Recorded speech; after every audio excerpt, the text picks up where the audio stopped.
I know it's not the first time that we are coming through preparation of the statement of cash flow, but since we are doing group accounts and we consolidated financial statement, I think I will just mainly highlight the key things, the key differences between what we already know, how to prepare the statement of cash flow, and the difference between separate financial statement, which is a cash flow prepared for one entity, and the one we prepare for the group or for a group of company. So basically, that is our main objective. Ideally, I should be able to explain all the principle today and Monday.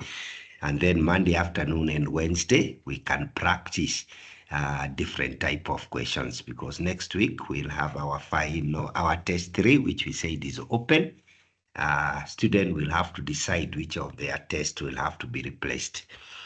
Okay. First, I think we need to look at the format. We want a definition, and format should be something we know about cash flow, but I'll not go to add the definition because it's something we have already done in second year. The definition of a cash flow remains the same. The only thing we have said is that now we are treating a group of company or more than one company as if the companies were one. Ideally, going back to the principles of accounting, where we say entity concept. Entity concept is that you treat each concept is separate and distinct from the rest and separate from the owners. So ideally, that is where we get the definitions and format. However, we'll indicate the specific entries or the specific components that we need to incorporate to make sure that it is included in the group, which may not be in a separate financial. That's what the consolidated financial statement are. Then the other thing that I will expect you to know doesn't mean it's examinable, is of course advantages, purpose of a cash flow. I'll talk about it generally, but it's always good for you to know why should accounting standard, the whole international financial reporting standard, be dedicated to cash flow. Why is cash flow so important? And why should the standard board dedicate a whole accounting standard for it? Then we'll talk about the direct and the indirect method. I would want to know which one is better. What do you think? What are the pros and the cons of each? And once you know that, then you know the basic, and then you can do. Then we'll talk about approach to preparing group statement of cash flow. I'll talk about 2 ways. Sometimes I prefer what I call the ledger way. Other people like the listing way. So you will have to decide which one works for you quickly in determining the amounts to plug into the statement. The last part, I don't really want to cover it because it's something that I have put in the honors. In the financial accounting, Bachelor of Accounting honors, and basically is how to analyze and interpret and how to obtain useful information from a statement of cash flow. So ideally, we'll have some notes just to give us an idea, but it's not something that we incorporated in the new revised curriculum and may not be expected at your level. So the 4th item there is something that can be ignored, but it's necessary just to browse through and have a general idea of how to analyze and interpret the statement, because that also gives you an idea of how to analyze and interpret any other statement, some of which are well within your scope.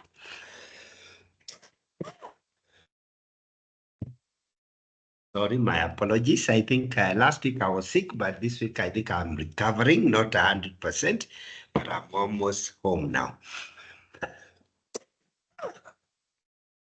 So the most important thing when we talk about cash, so we talk about cash and cash equivalent.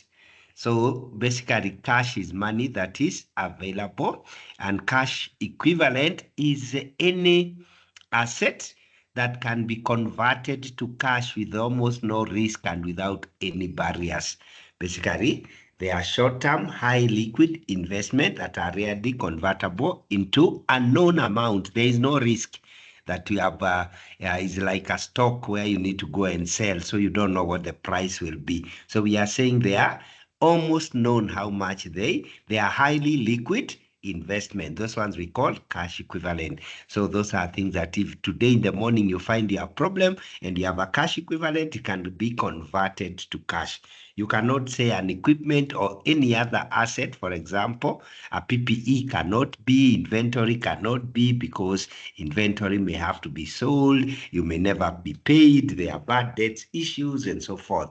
So we are saying is any short-term, highly liquid investment that can be converted to a known amount of cash, and they are subject, of course, to insignificant risk, meaning that the amount is almost, there is no risk in terms of converting, you know how much it will bring you. So whenever we do, we basically want to see how, and when we are doing a cash flow, we want to see how much the company has generated in terms of cash and cash equivalent and how much it has used.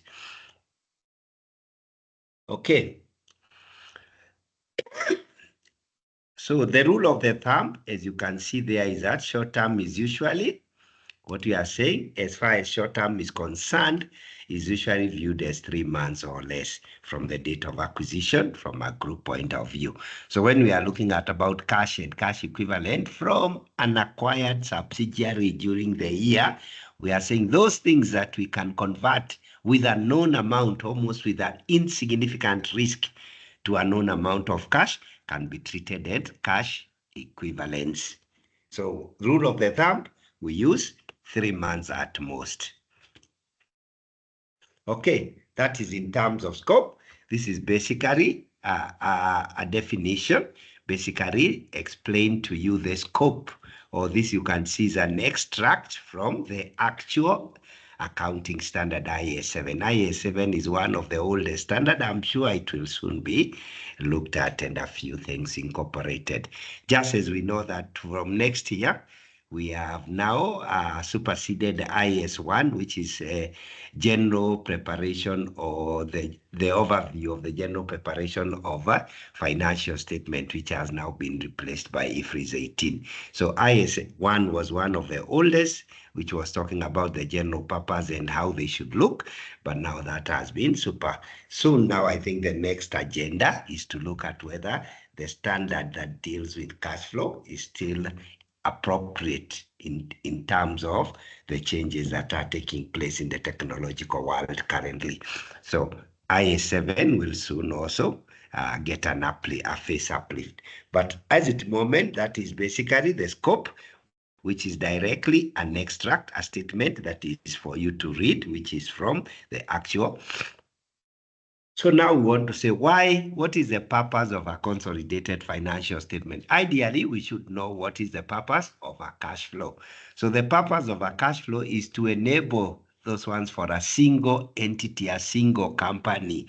Now we look at it from a bigger perspective and see what would a consolidated financial statement then do. So we are basically saying a consolidated financial cash flow would explain the movement of group cash. Remember, when we talk about a group, we are talking about a group of company or a company and its subsidiary, and you don't want it to reflect movement of cash from one entity to the other, because as far as we are concerned, we treat those as one entity. So we want to see how that group, the group of company, is bringing in cash and expending out cash. And of course, the format of a consolidated cash flow is consistent or is similar to the one of a single entity, as we shall see. There may be additional line or additional item that may not be necessarily be found in a single entity cash flow statement. Benefit, again, my notes are very shallow in terms of if we are to be told, explain the benefit of a cash flow. This one just provide you an idea in terms of how to explain. I expect this to be done by yourself. We don't give you 100%. So we said when used with, of course, a cash flow cannot be in itself, may not be useful, but must be used in conjunction. But we are talking basically the whole purpose of any financial statement, the 5 financial statements, including a statement of profit and loss and other comprehensive income. Of course, we know it is to provide useful information to users of financial to be able to make economic decisions. And then now you have to look at what are those economic decisions. That's where the purpose is. What are the decisions that a cash flow can assist in? Like you are talking about investing decision, you have excess cash. How do you invest? How much? Where is the cash coming from? You may even talk about in terms of control. If you find there are areas of loophole where cash is getting lost, then you make economic decision of where to institute controls and what type of control. So it has to do with liquidity, profitability, sovereignty, performance, operational. All those are things that you would explain in terms of where the cash flow would assist an entity in its performance.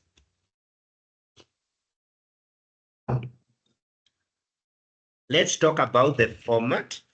In terms of the format of a cash flow according to IAS 7 must be categorized into 3 main sections. So whenever we talk about a cash flow, when you are preparing a cash flow, I always tell students that the first thing is when you are doing a cash flow, have the areas for working, then have a statement for responding. If there is a requirement to prepare a cash flow, just put the format, right? This is the cash flow for ABC for the period ended. Whether it is ABC group or is ABC separate financial statement must be clear. I noticed when I was marking test 2 that a lot of students just say this is the statement of financial position. So I didn't know for what. Is it for the group, for the separate? And therefore, I did not award the half a mark that was for the title. The other thing we said must always have there is a currency and the rounding off. If you are using Namibian dollar to the unit, then you write Namibian dollar. If you are using Namibian dollars in multiples of 1,000, then you'd say Namibian dollar 1,000. So you can put the format. Oh, what I'm saying is that in a cash flow, you can write the title, you can write the currency and the estimation, and then you can have the 3 parameters or the 3 category. What you may not know at that point is which one requires more space. Whether, because we are saying it has 3 categories, you must show operating activity, investing activity, and financing activity. Ideally, IAS 7 does not prescribe the order in which they are supposed to appear. So if you look at different financial statements, they try to be consistent with other financial statements, like the statement of profit and loss. So they basically start with operating activity, just like we start with statement of profit and loss. We start with revenue, cost of sale. We are coming from our principal generating, revenue generating activity. So you find that generally in practice, there is most company, I have not seen a company that operating activity. So we are basically saying we will write our cash inflows and cash outflows arising from our day-to-day revenue generating activity. That's basically what operating activity, the main revenue producing activities. So we look at what we do. If we are consulting, how much money do we receive from consulting? How much do we pay for our consultants? And all those things become under operating activities. Then from there, we go to the second category. We call it investing activity. Investing activity ideally is where the company is trying not to have idle cash. They say we have excess cash.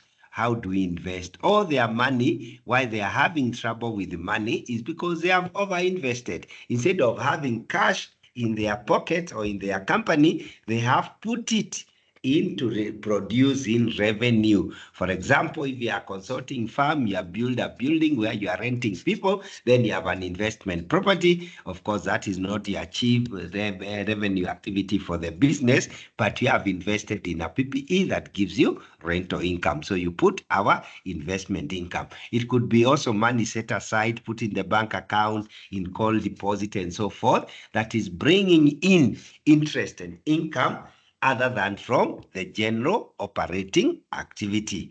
And then there is financing activity. Financing activity ideally arise from when you generate money from issues of equity Equity generation, it could be you have sold more shares, you felt the company needed to grow, and you went and issued more shares, or you have given out dividend, because remember, we are looking at inflows and outflow. Outflow could come from you are paying your shareholders who have shares in the company. So dividend that is paid out become under financing activity. If you have issued more shares, or if you buy a subsidiary, if you have invested in a subsidiary and associate, remember what we were doing in the separate book. We were writing investment in subsidiary or investment in associate. So those would go under investing activities. Financing are issues that result from changes in the size composition of the equity and borrowing. Basically, we are saying any transaction that has an effect on the equity section or the long-term liability. Long-term liability would be issues like if you go and borrow long-term loans from the bank. Those are activity, the cash from there, either you are paying loans or you have received a loan, and then after you receive, you start paying. All those activities that would bring in or take out cash will be categorized as financing activity. There are, of course, two entries or two activities that could fit in two areas, but I don't want to confuse you at this stage. But let's go on.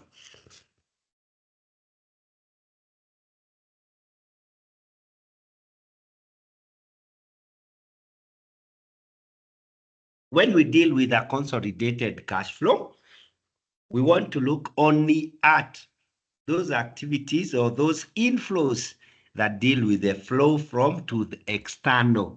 And external, in this case, we look at the parent and the subsidiary as if they are one company. So if the subsidiary paid dividends to the parent, that is internal movement. That is not outflow. It is just moved from one company to the other. In a consolidated, the two are one, and therefore is not considered a cash flow, a cash inflow or outflow to the group. So we'll basically be talking about inflows and outflow from a group perspective. Additionally, we are saying when we talk to group, remember if we have a subsidiary and that subsidiary is not 100%, as we know, subsidiary that is 80% partially owned, they have non-controlling interest. Those non-controlling interests are equity holders that occasionally once in a time will be paid dividends.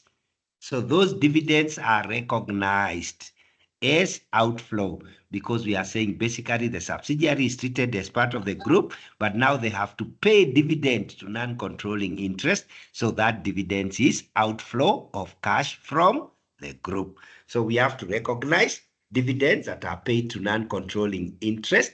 Then when we are doing consolidated financial statement under IAS 8, when they apply the equity method, we say that we recognize a gain or a loss based on the activity or the performance of an associate.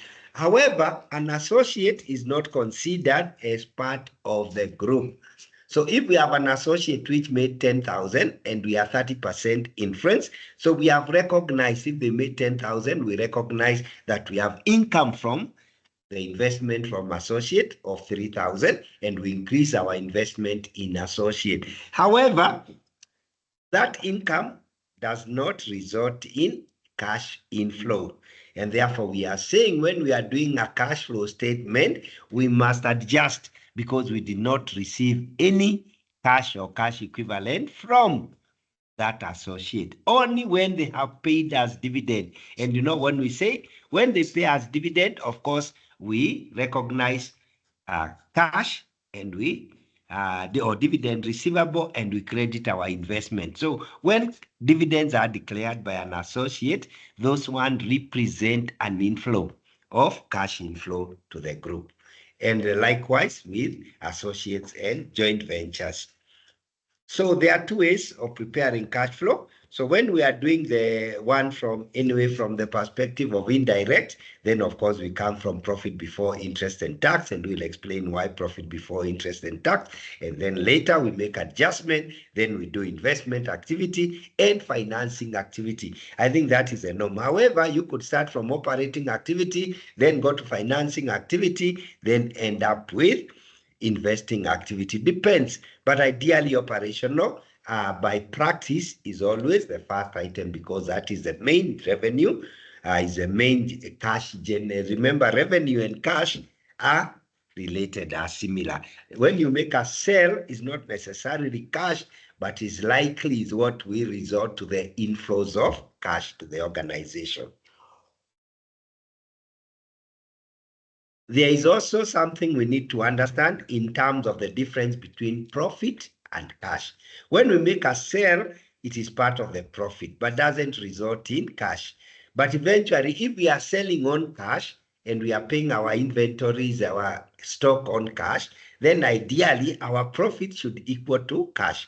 But there are adjustments because we sell on credit, we pay on credit, and so forth. And therefore, that is why necessarily they are not equal. But in a cash society where we deal on barter, cash, then our profit would be equal to the cash we have in the pocket. We however, need to know that when we talk about profit also, sometimes in profit, we also use non-cash item. For example, when you buy an equipment, a PPE, then you charge the entire PPE. It is recorded as an asset, but the money goes out immediately. So that purchase of PPE is an outflow. However, in subsequent year, all we are doing is charging depreciation. But depreciation, although it affects profit, it is not an outflow to the organization. So any transaction we have in the statement of profit and loss that does not relate or affect directly cash must be adjusted, and we shall look. So ideally, in short, we are saying we are looking at the group, which is the parent and its subsidiary, and then we are looking all the cash that comes into that group and all the cash that goes. So basically, we want to do a statement of the cash inflows and cash outflow categorized into the three categories, and that becomes our consolidated statement of cash flow. Okay, now let's look at illustration. The two illustrations I have are both written indirect. I think that's a mistake. I'll try and correct. So this is saying indirect. Basically, indirect says we want to come from profit. Ideally, profit, if it was we were dealing on a cash basis on every transaction, then the profit would be equal to the cash. So we could actually come from the profit, make adjustment for non-cash item, because we know in the determination of profit, we have used the accrual system, and the accrual system has non-cash items, and then we could reconcile and get back to that.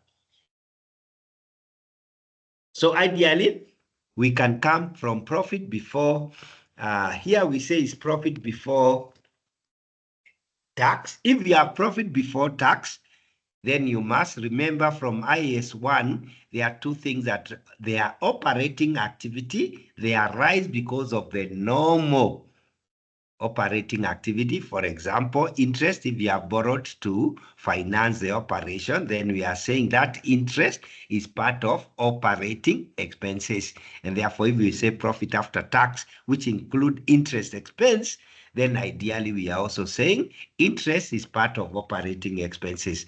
But because of IAS 1, which require certain items or certain element to be shown separately. So to be consistent with IAS 1, then there are two things also that must be shown separately, although they are under operating activity. And those two items is always interest expense must be shown separately, although it is part of operating expense, and the other one is tax. When we pay tax or when we charge profit after tax, we have provided a tax, if we are paid that tax arises as a result of normal operating activity, and although it is an operating, it must be shown separately. So whenever we have profit before interest and tax, it is always the best place to start, because you have profit before interest and tax. Then now you can adjust that profit with non-cash item, then put your interest that you have paid and the tax that you have paid. In the statement of profit and loss, we use accrual, we make provision, and therefore we do not charge what is being charged to the statement of profit. We only indicate what has been paid in respect of those expenses. So ideally, we come for profit before tax, we adjust for all non-cash items. For example, depreciation, which does not involve a cash outflow. We have charged depreciation, we have subtracted profit, then we add it back.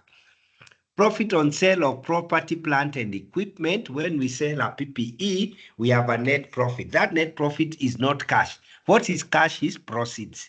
So the proceed we receive will be shown as under investment, but in terms of profit, although we are showing it as income, is not income, it's just a profit, because we are looking at proceed less the carrying amount, then we indicate that as a profit. But that is not what we received. We received the proceed. So there we reverse back the profit from sale of PPE. Again, we said share of profit from associate or joint venture, which we have taken like a 30% of a certain thing and recognizes an income from associate, is not cash and therefore must be reversed. If we have taken a loss, then we add it back.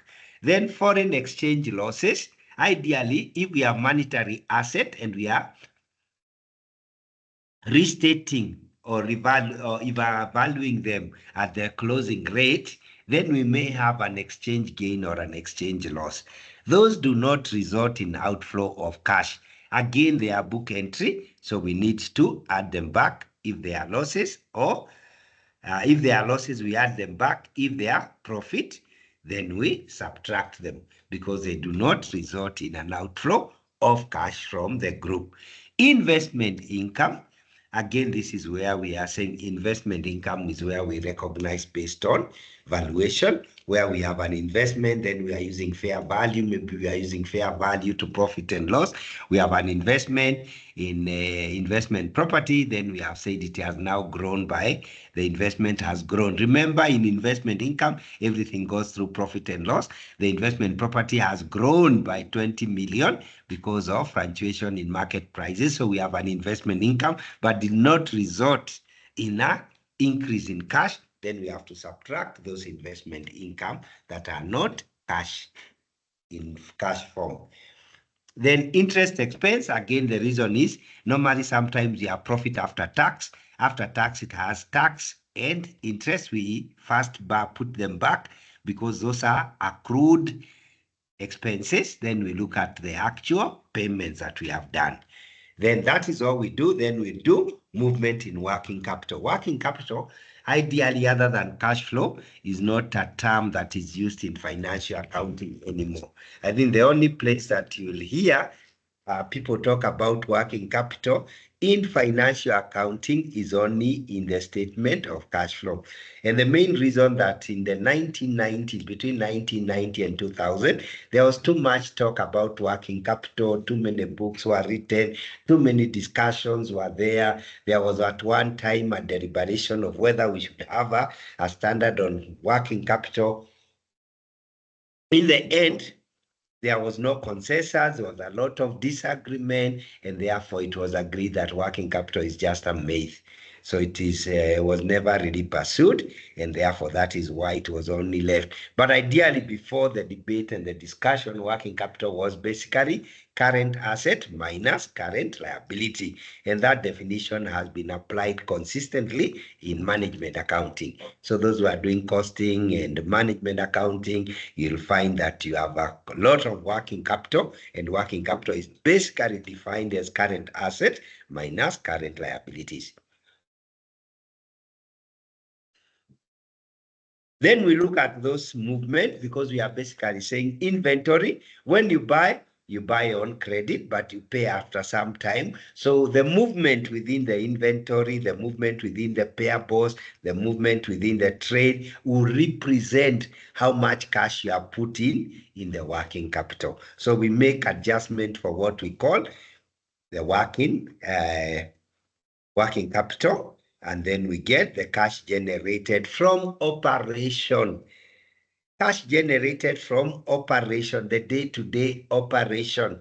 Then we now add interest and tax, which are not necessarily part of the operation, but are necessary for the operation. That's why we do cash generated from operation. Then we have interest and tax. You don't have to pay tax if you do not make a profit. Then you have the net cash generated from operating activities. Then you now go to investing activity, which includes all those investment, including purchase of PPE, sale of equipment or PPE, interest received where you have invested, acquisition of subsidiaries and associates. All of them will go under investment activity. Then you go to dividend, to cash flow from financing activity, where you are saying proceed and from long-term or long-term borrowing or issue of share, payments of loans and finance leases. Remember, finance leases are long-term kind of loans where you have been financed, and therefore those loan repayments are part of cash flow from financing activity. And then, of course, if you have paid dividends to non-controlling interest, all the parent has paid dividend to the shareholders, the money has left the group, but not the dividend of the subsidiary to the group. That one is eliminated as an intra-group transaction. And then you can add what you had at the beginning of the year, the net for the year, and that should end up with basically with the closing balance of the cash and cash equivalent as per the statement of financial position. I always say that in terms of the opening and the closing, they are already there in the statement of financial position, and you should be able to balance them. Remember, we come from a trial balance, then we go to the statement of profit and loss, and the difference become profit or loss. Then we close up with the statement of financial position. And remember, from an extended trial balance, which we did in first year, then you are saying everything flows from the trial balance, the statement of profit and loss, to the statement of financial position, and the cash flow looks at the movement of cash within those two statements. So ideally, we work from the two financial statements. When you have the statement of profit and loss, and we have the statement of financial position, the consolidated statement, then we can be able to prepare our statement of cash flow. Illustration 2, although it reads indirect, these are extract directly from the accounting standards. Illustration 2 is on indirect, or is it on direct cash flow? Basically, the only difference, let me first talk about the only difference. Then when you are told, you know that some things, there is nothing you change. The way you approach cash flow from investing activity and cash flow from financing activity does not change. That you must know, that in the two format, investing activities and cash flow from financing activities are done exactly the same way in the two format. So you'll find the only difference is now how do we determine net cash flow from operating activity. Here we are basically saying we go to the cash book, we look at cash flow from operating activity directly from a barter kind of a thing. We go to our receipt cash book, we analyze where did we get cash from. So we'll have gotten cash from suppliers or from customers. Ideally from customer. If you is a company, you may find they have other categories of receiving cash. Then they categorize the one that comes from the norm. Of course, you may have received cash from sale of equipment, that is investing activity. First, you go to their receipt cash book and categorized all the receipt from operating investing and financing, and then you say you put them together. So to provide more detail, some companies have gone to the category. For example, in terms of cash from customer, they put it by line of business. They'll say this from retail, this from commercial, and so forth, just to give a breakdown of where the main cash is coming from. Then they go to the payment, the repayment cash book. In the payment cash book, you know how much cash you had at the beginning of the year, and you know how much you have at the end of the year. Then you know all the payments you have done. Then you go and check how much payment did we make to suppliers. How much payment did we make to employees? Ideally, those are the two main categories of payment. There could be another category if the company is a little bit unique, has their own specific type of payments, then they would have a third or a fourth category. Said you summarize the two, the inflow and the outflow will give you the cash generated from normal operating activities. Then you look at how much you paid or received in terms of interest paid, and then in terms of income taxes or taxes that you have paid, then to get into the net cash flow from operating activity. So one thing to note, if you are told direct or indirect, then we are basically saying the only difference is cash flow from operating activity. I was fond of asking students to prepare in one way. Ideally, when I do a statement of cash flow and I really want to test whether the student really understand the statement of cash flow, I'll give them some financial statements and I'll tell them, prepare a statement of cash flow using the indirect method or using the direct method. That becomes part 1, maybe 15 marks or 20 marks. Then in part B, I'll ask students, reconcile the upper cash flow from operating activity using the direct method, or if I had asked direct method, using the indirect method. Basically, what I'm asking in such a question is rework that section of the operating activity using the other method. So it is not something that we can easily learn away from. And I think it's not difficult. We should learn to do both. Once you know one, then you can do the other one. Any question? Again, all the rest, all the things, we can pick it from the statement of financial position and the statement of profit or loss. And then in the end, I've said these are examples that I've extracted directly from IAS 7. IAS 7 indicates the preparation of the statement of cash flow. There is no specific standard that says preparation of consolidated financial statements. So whether you are in first year, second year, and you are dealing with the preparation of a cash flow, the accounting standard is the same. Okay, now we go to the mechanism.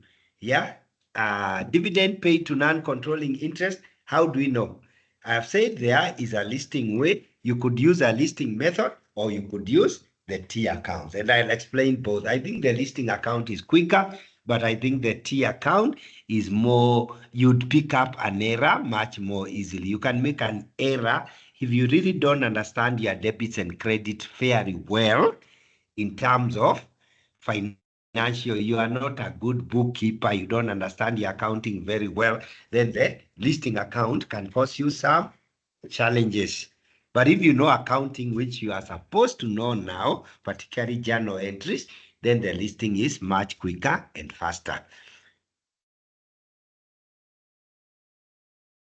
But I'll try and give you insight and what you can do to ensure that you don't make those mistakes.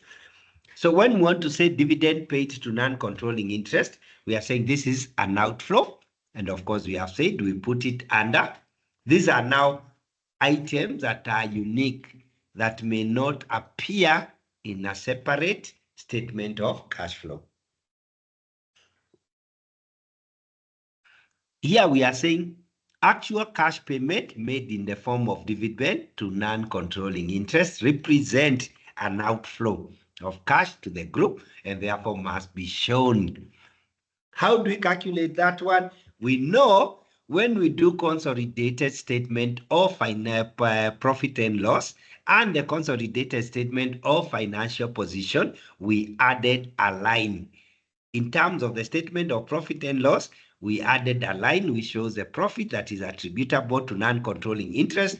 And in the statement of financial position, when we acquire a subsidiary which brings in an NCI, we bring in goodwill and non-controlling interest. That non-controlling interest that we first introduce, what we call the initial recognition of non-controlling interest, does not represent an outflow of cash, although it's a credit. What is an outflow of cash is the actual investment in the subsidiary, and we'll talk about it as a whole.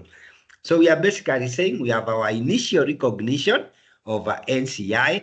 If a company already had NCI, they already had another subsidiary, they have acquired another subsidiary. Basically, we are saying there will be an additional NCI that does not result in an outflow of cash. So we are basically saying we work out from the basic statement, from the statement of financial position, we have our opening non-controlling interest. Let me, I think I'll open, if you allow me, I'll open Excel. You know, I like operating on Excel. Excel explain. It was one, I think it's one of the best tools for an accountant, of course, but technology is basically changing accounting. I hope you are not remaining backward. If you remain backward, then technology will. Okay.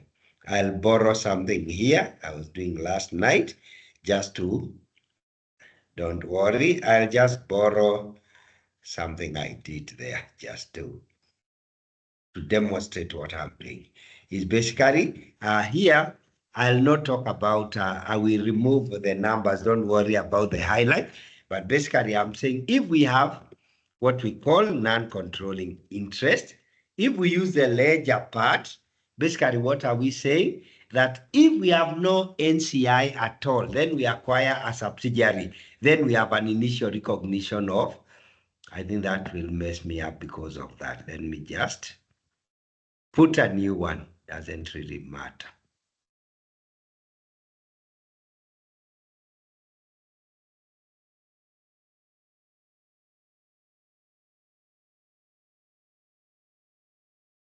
Okay, I'm saying if we open an account, we call this NCI. If a company acquires a subsidiary, there is what we call the initial recognition. Then we may say we have recognized an NCI of 3,000. That does not represent any outflow. Then what happens at the end of that year? Assume we acquired the subsidiary at the beginning of the year. We calculated NCI using fair value of the net proportionate method, and we recognized an NCI of 3,000 and incorporated some goodwill. Then we are basically saying during the year, we may say there is, from the statement of profit and loss, there is a profit attributable to NCI, let's say is 500. So we are basically saying if that year we do not pay any profit at all, we do not pay any dividend, then in the statement of financial position, we are going to have a non-controlling interest of 3,500. However, we may decide to pay dividends during the year. So when we pay dividend, ideally what do we do? When we pay dividend, how do we do dividends? We basically credit our cash. If we are paid dividend, we will credit our cash and debit our NCI if we are paid them to NCI. Let's say we pay dividends of 200. So we are basically saying if we are paid dividend that year, you will have your carried forward of the balance. So the figure there will be 3,300. But however, this item may not be, you will not be given this ledger. You will see the opening balance of NCI was 0. The closing balance is 3,300.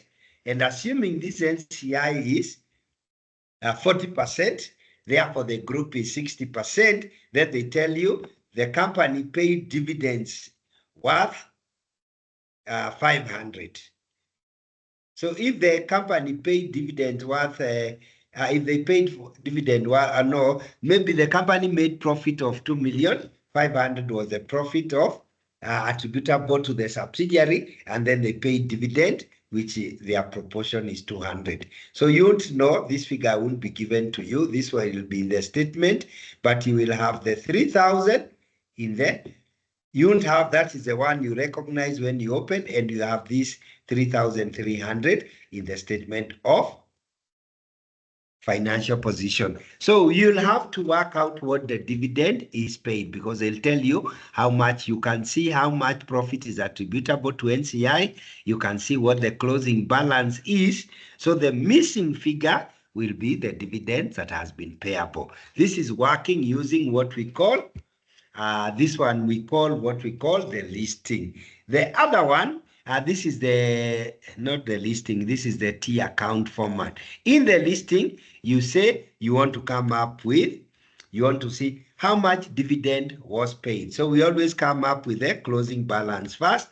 Then you'll say the closing balance was 3,300.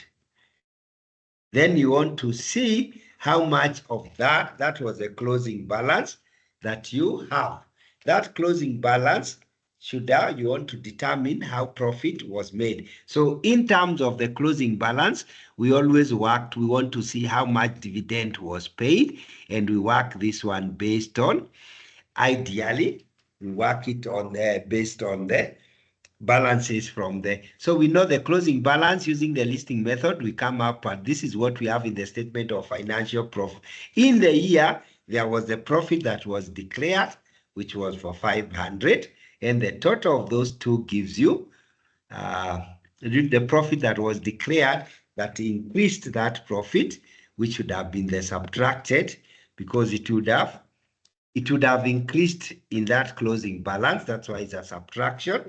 And therefore, we are saying if there was no profit if there was no dividend declared, that would have been the difference.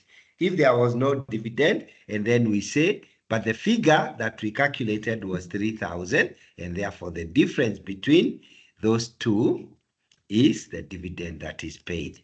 So we can now work out what's happening here, 3,000, and therefore we can say the dividend paid is now 3,000 minus 28, and we'll work it out. So we work out, this is using the listing method, and this is using the T account, but we'll do practice for us to be quicker. So doing the T account, as you can see, it shows a pictorial image of the chart or the accounts, and therefore it is much more easy not to make mistake. If you don't understand the double entry, what is increased, what reduced, then you are likely to cause some problem.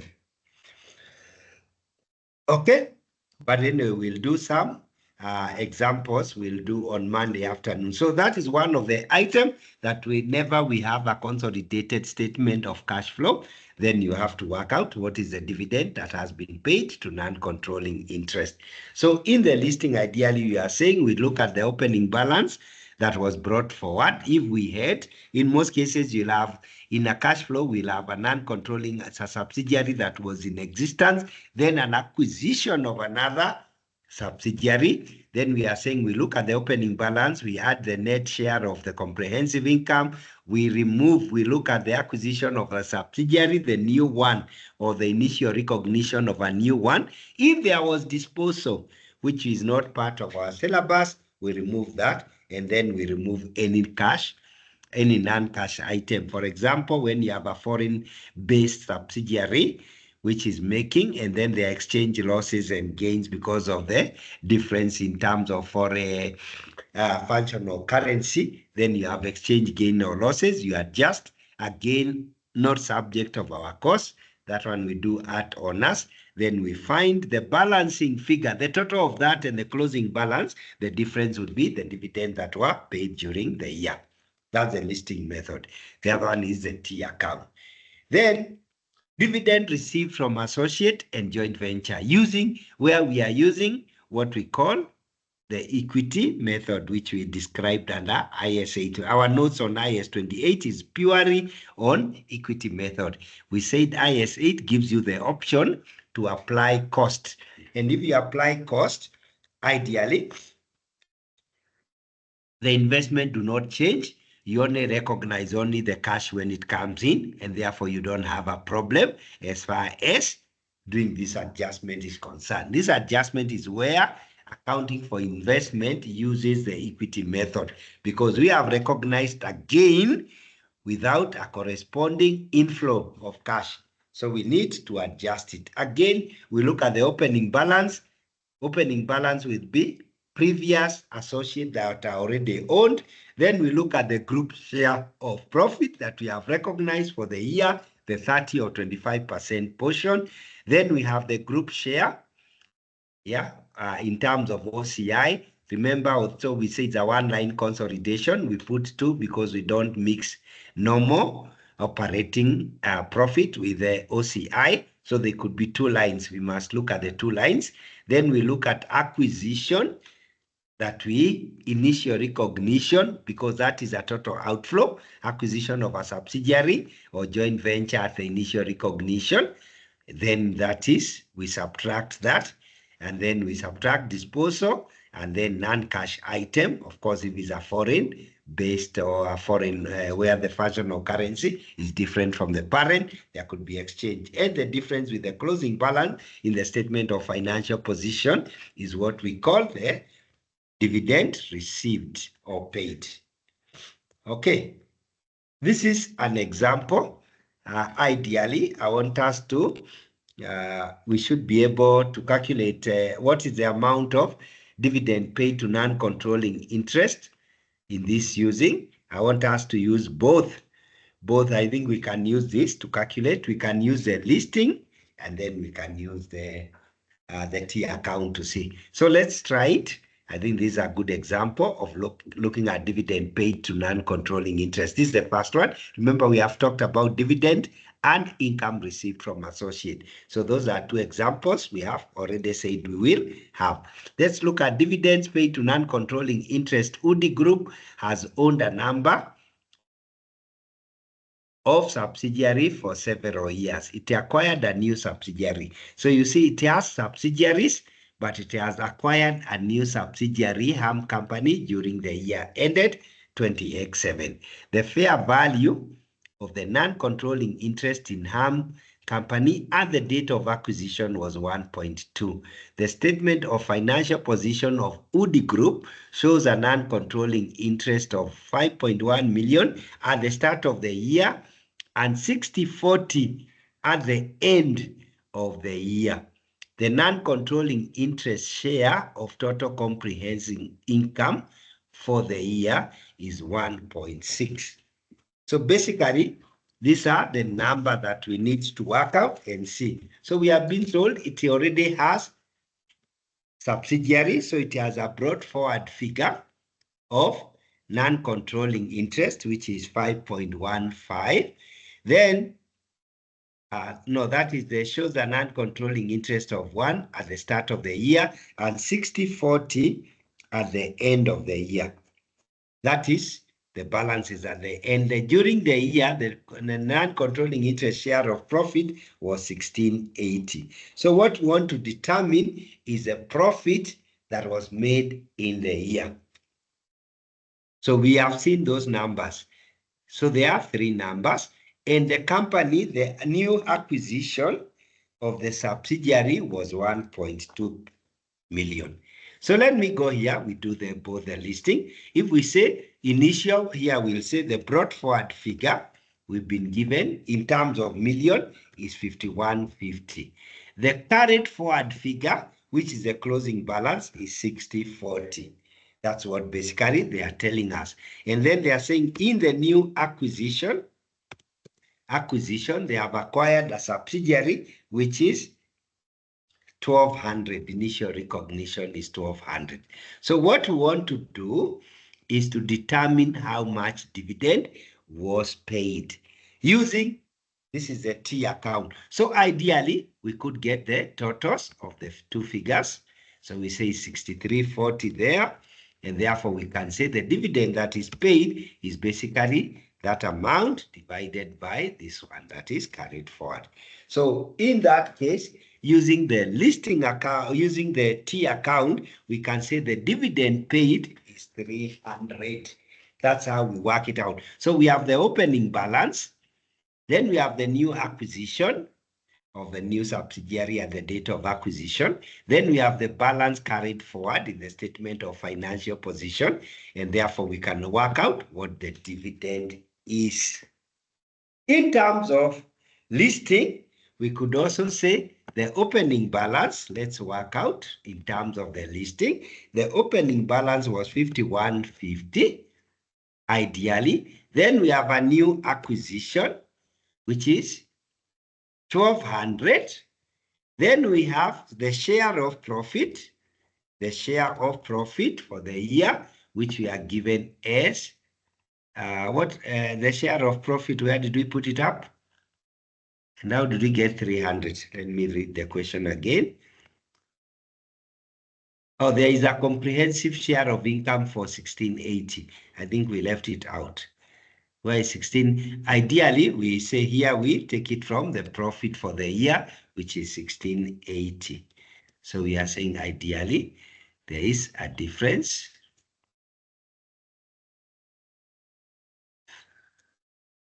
So we are saying if we had so this we are saying this would be the dividends that were paid during the year. So because we have the opening balance, we have a new acquisition, yeah, and then we have the profit for the NCI for the year. So if there was no any other movement, the closing balance would have been 830, but we have 6040, meaning 1.9 was paid during the year. Again, we are saying here, if we have all this and we have 1680, then you could add them up and see what the balance should have been, but then you say the balance is 6040. And therefore, we are saying the dividend again that was paid would be represent, not that one, these two. What's happening with?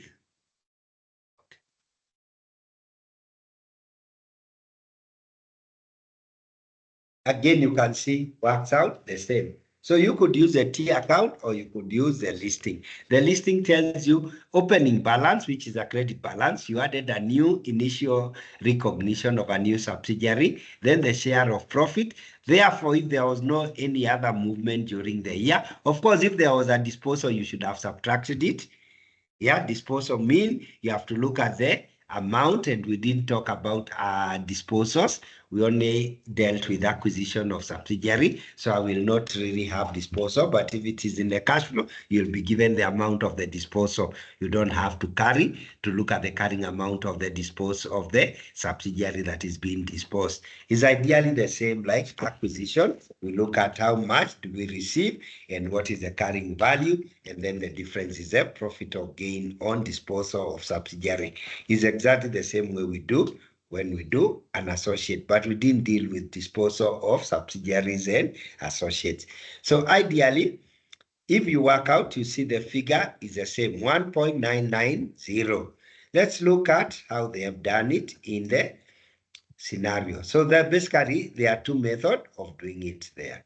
So if you go down, happening, okay, you can see in the listing method, they have gotten 1.90, and that is they're using the listing method, basically working what the fair value, what the carrying amount should be, and what it is in the statement of financial position, and the difference being the payment, and you could have used also the T accounts. Acquisition and disposals of associate and joint venture is exactly the same. You are saying you may have other associate, then it's just like the same. You start with, let's look at the question, if any. I think it's exactly the same. You have the opening balance, you have the new acquisition, then you have the profit that you have recognized in the year. So you are looking at the asset side. Remember, the other side, we are looking at non-controlling interest. We are looking at the equity side. When we are looking at In terms of associate and joint venture, they are the investment. And remember, we carry a one-line item in the statement of financial position called investment in associate. We don't have that in subsidiary. Subsidiary, we eliminate that, and we have NCI and goodwill. So we look at that account. Now this side is a debit. So we have already a brought forward asset. Then we have an acquisition at initial recognition. Then we look at the income that we have recognized in the one-line consolidated statement of profit and loss. And then we look at the balance we have carried forward, and the difference is the gain or loss, of course, or the thing that we have reduced. Okay. Again, in terms of adjustment required under indirect method for associate and joint venture, nothing much that is different from the single entity. Cash flow on acquisition or disposal of a subsidiary. Okay, what here I want to say, I think we did acquisition of a subsidiary. A company pays 200 million to acquire another company. What we say, that company already has cash. Part of the assets that are acquired in the current asset may be cash. So one of the adjustments we do is that this company pays 200 million and buys another company. That company has 10,000 in its cash, in its financials. So we are basically saying that 10,000 has come in, although we are paid 200. So the net, in terms of the net investment in acquisition of the subsidiary, when we must make an adjustment that we did not, although we made 200 million outflow, there was a 10,000 inflow. So we only put a single line, the net, because there is some cash that came with that acquisition. Okay, the rest are ideally the same. Let me see. So basically we are saying a new subsidiary, we pay out cash, but the subsidiary has their own cash. So we net off. So when we say acquisition of a subsidiary, we only indicate the net amount that has gone out of the group. Okay. And this is using, again, this is the same thing I've done, but this is basically using the T account, the other one we are using. And this is doing acquisition of a subsidiary. So we have cash consideration, which is the money we have paid. Then we have the cash proceeds, and the proceed is what, and then the balancing figure is ideally what we are paid to acquire if we have disposed a subsidiary. We don't go to that effect where we have an acquisition and a disposal at the same time at our level. But they are basically the same, but on opposite direction. Okay, then the other things in terms of PPE and other assets, the effect of asset and liability if subsidiaries are acquired or disposed during the year. So when we want to look at, for example, purchase of equipment, when we purchase a subsidiary, it comes up with PPE. So in the consolidated financial statement, the PPE that we have in the consolidated is for the parent plus the subsidiary. Yet that subsidiary was acquired. To avoid double counting, because we have acquired the subsidiary, the acquisition of a subsidiary represents the acquisition of assets and liability. Then we cannot be counting the new assets that have come in through the acquisition of a subsidiary as if they are additional assets. And therefore, we must avoid double counting. So if we had PPE of 10, then we buy a subsidiary with a PPE of 8, then our PPE is 18. We cannot be saying that we purchased an additional 8,000 of PPE. That 8,000 is in the acquisition of a subsidiary, because what we acquired is assets and liability. So we must always make adjustment for assets and liability that are brought to the statement of financial position through the acquisition of a subsidiary. And I think this basically is a schedule explaining subsidiaries acquired during the period, and therefore the new subsidiary asset and liability have been consolidated for the first time, they do not represent an addition. We need to take into account that when we look at the movement in the group asset, that those are not inflows or outflows. So we must make, and of course for this disposal, we deduct, so it's not a sale. So we'll deal with those assets as disposal of subsidiary and not disposal of assets and liability. And I think it's something that we shall practice in more detail on Monday afternoon. I will basically look at question by Monday morning and give you to practice before 2 o'clock. Okay, disposal. Again, I'm not really a fan of disposal given it is not part of our topic in terms of consolidated financial statement. We talked about acquisition. We never did disposal. And I think it is not consistent now to have disposal in the cash flow, but it's exactly the same, but opposite. When you acquire and when you sell, it's just you treat it the other way around. But you can practice how to work out what the amount is. Again, when you dispose a subsidiary, what we are basically saying, you sell the subsidiary as a whole. That subsidiary, you sell it, you get some money. But the subsidiary has cash. So that cash has also gone out. So when you are looking at the inflow from the disposal, you must offset the cash that has left with the subsidiary. Basically, that is the purpose of this illustration. So you must always know that we have sold it for 52 million, but the subsidiary had cash of 14 million. So ideally, in terms of the cash flow, our effect is 38, not the 52 we received, because 14 has gone with the asset and liability of the subsidiary. Okay, what else now? Acquisition of a subsidiary. I think we have talked a lot about this. I think it's something that is exactly the same, like the same exercise, but there is effect on property, plant, and equipment. I think I'll do this, and then if we do, then we'll understand that is exactly what we do with all the asset and liability. Let's look at it, and I'll look at it from the listing and from the T account point of view. So here below is an extract of the consolidated statement financial position of CHIP Group for the year ended December 20X6 and 20X5. Property, plant, and equipment. One was the 26, which is the year we are preparing financial. The figure is 34,800. And then the one brought forward was 27,400. And the carried forward, the one for the year is 34,800. Then you have been told CHIP acquired 100% of the equity of Port on 1st of August, which was during the 20XC year. At the date of acquisition, Port had property, plant, and equipment with a carrying amount of 39,80,000. That is the amount of the asset. During the year, they charge depreciation of 34,20. This is subsidiary. The depreciation that was charged for the year was 34,20. And a new equipment under, and acquired a new equipment under a lease agreement.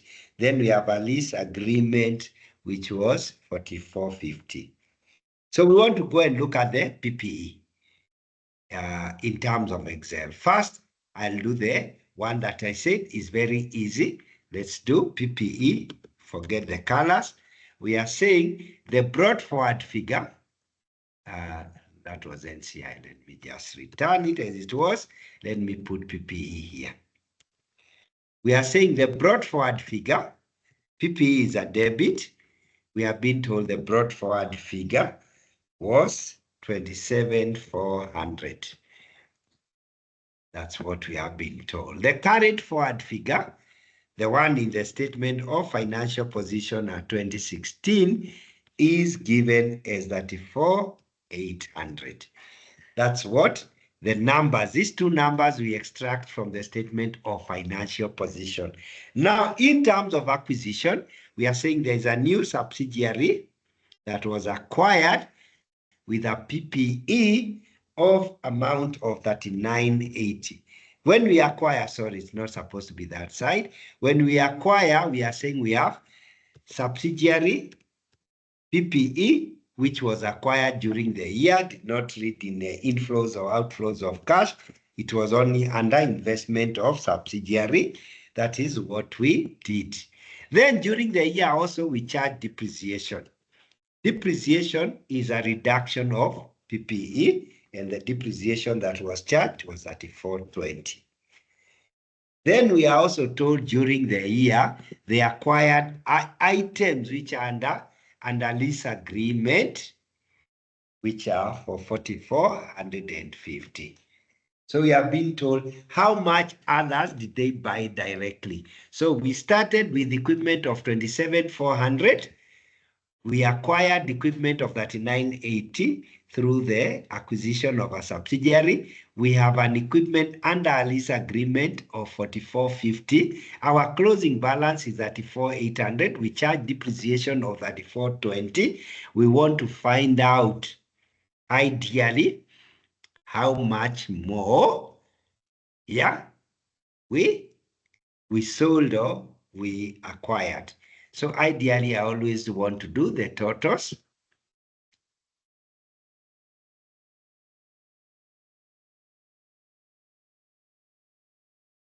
I see which one is larger. So we are basically saying that we acquired additional assets. So you can see this figure is higher. So we basically want to see how much we acquired. This is acquisition, or we'll call it cash flow, cash outflow. Ideally, we are saying we bought more assets, and the difference would be between what we bought would be between, I'll put the total of the other one here. I just want to see if I put this total. When I use Excel, I say these are the totals. So I want to say what we bought here is basically the difference between this amount and this amount. So we are basically saying during the year, in addition to the lease agreement and the asset that came with the subsidiary, that we also have new PPE we acquired during the year of 2390. Again, using the listing, we could say we brought forward figure. We started with a figure of 27,400. We acquired a subsidiary which increases that asset with 3980. We also acquired, using a lease agreement, a subsidiary of 4450. And because of this, we subtracted depreciation of 3420. So if there was nothing else, that is the figure we should have. If there was nothing else, this is it the figures we should have? We are saying we started with 34, we added that, we removed depreciation. That is the figure we should have. However, we have a figure in the financial statement of 34,800. And therefore, the difference between the two is a new acquisition, which again gives you the same number. You can see the way the two figures are coming together. One is listing, one is T accounts. You can see using the T account is much easier not to make a mistake. But the figure end up being the same. So if we go back there and look at what does it work, it work out to be exactly the same thing. So this is in the slides. I've used the listing. You can see I work out what it was, what you acquired through subsidiary was acquired, what the depreciation reduced. If there was nothing else, then the closing balance in the financial statement should have been 32,410, but we have 34,800, meaning that there was additional acquisition of PPE of 2390. Okay. I think it's almost 9 o'clock, and I want to finish the remaining part in terms of cash flow theories on Monday morning.